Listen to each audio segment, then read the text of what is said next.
Okay, so this is lesson 20. We are going to be learning how to write the equation from a graph. So far you've been given the equation, you have to graph it.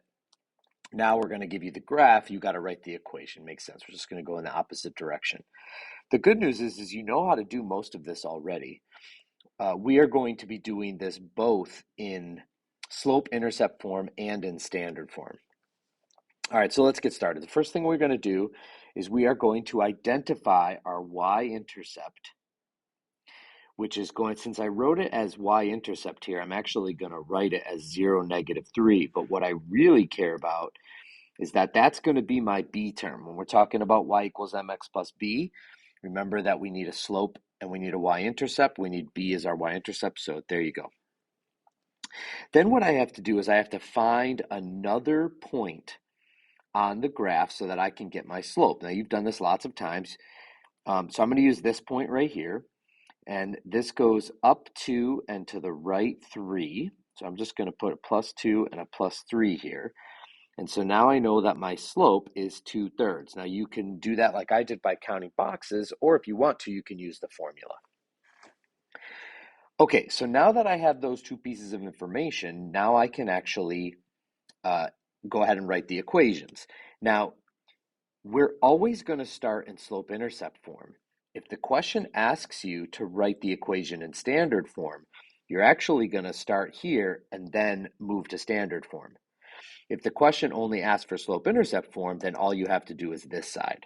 So let's remember that slope-intercept form is y equals mx plus b. You have both of those pieces, so just sub them in. So y equals, my slope is 2/3 times x. And since it's plus -3, I'm going to write -3. There's my slope-intercept form. That's all you got to do. Now you're done. Now, if we're going to put this into standard form, let's recall that standard form is ax plus by equals c. And the key is that a, b, and c all have to be integers, which means no fractions. Okay, so how do we do that? We're going to start with our slope-intercept form. So remember I said if the question asks for standard form, you have to start here first and then do this part. So y equals 2/3 x minus 3. Now, to get rid of the fractions, the easiest way to do it is to multiply the entire equation by whatever denominator is in your slope. Now, if your slope ends up not being a fraction, like if it's up 3 and over 1, you don't have a fraction there. You can just write that as 3x. You don't have to do this part. You can just move on to the next step, which I'll get to in a minute. But if your slope is a fraction, you have to clear your fractions. So you multiply through by whatever the denominator is here. So in this case, the denominator is 3. Now remember that you have to multiply, we're distributing through the entire equation, so all three things that you see there. So 3 times y is 3y. 3 times 2/3, if you did that in your calculator, you're going to end up with 2x. And then 3 times -3 is -9. So I basically distributed. And I want you to notice that as long as you multiply by whatever this denominator is, that's going to clear your fraction.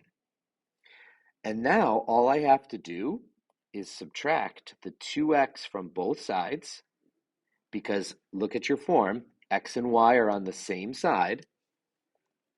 So that cancels out there. And what am I left with?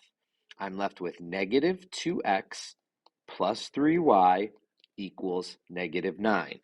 Remember, you can't add together something that's a y and something that's an x. Those are unlike terms. So you just write them next to each other like I did. And there would be your standard form. So always start with slope-intercept. If the question asks for slope-intercept, you're done.